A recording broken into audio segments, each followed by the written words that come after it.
EDU 503 Sports Law. Case Study 7.11, Tinker versus Des Moines Independent Community School District. Can be found on page 242 of the case study book for class. Case facts in this case: the plaintiffs are the Tinker family. Defendants are Des Moines Independent Community School District.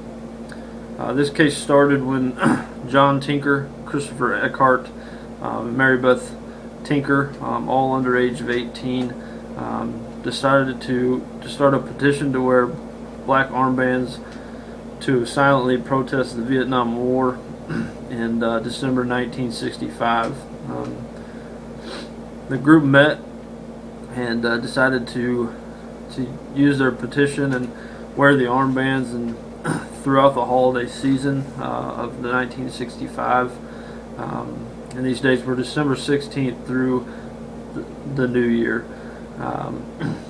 In the meantime, while this group is meeting, the principals of the Des Moines School District became aware of the silent protest and had a meeting on December 14th, 1965 to discuss the protest, which in the meeting the school officials decided to adopt a policy to ban the wearing of armbands.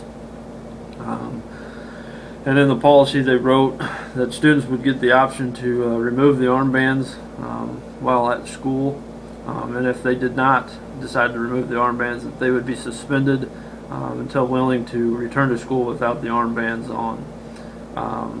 And in this case, the three students decided not to remove those armbands, and they were suspended, and they ended up staying suspended until through the new year, until their protest was over. And this is what brings this case to the district court. The plaintiffs, the Tinker family, brought the argument that the school district's adopting of the policy was violating the students' First Amendment rights. And then the defendants' arguments in this case were that wearing of the armbands during school would disturb school activities and discipline. And they also argued that the wearing of the armbands was due to would be due to the fear of a disturbance. Like I said, this case went to district court first, and the district court ruling, the district court favored the school district, dismissed the plaintiff's complaint, and the ruling that they gave was they felt that the school had reasonable action to prevent a disturbance of school activities and discipline.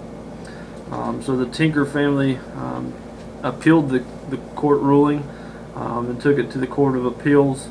And during that during that appeals case, the appeal court was kind of split throughout the majority of the case, with lots of good information. And at first they kind of favored the school and said that the school had the right to fear a disturbance from the silent protest.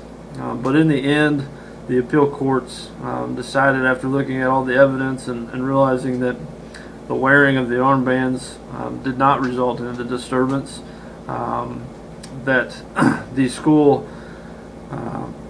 fear of disturbance does not overcome the rights of the First Amendment for the students to have the freedom of speech and expression with wearing the armbands.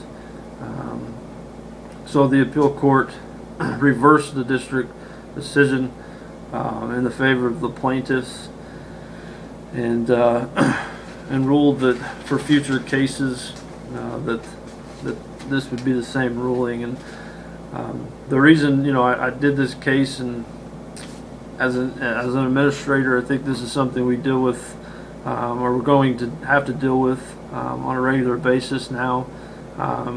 You can just, for example, in my summary, I talk a little bit about the Colin Kaepernick kneeling of the national anthem. Again, it's the freedom of expression. And I think this is something that can trickle into the college and high school level.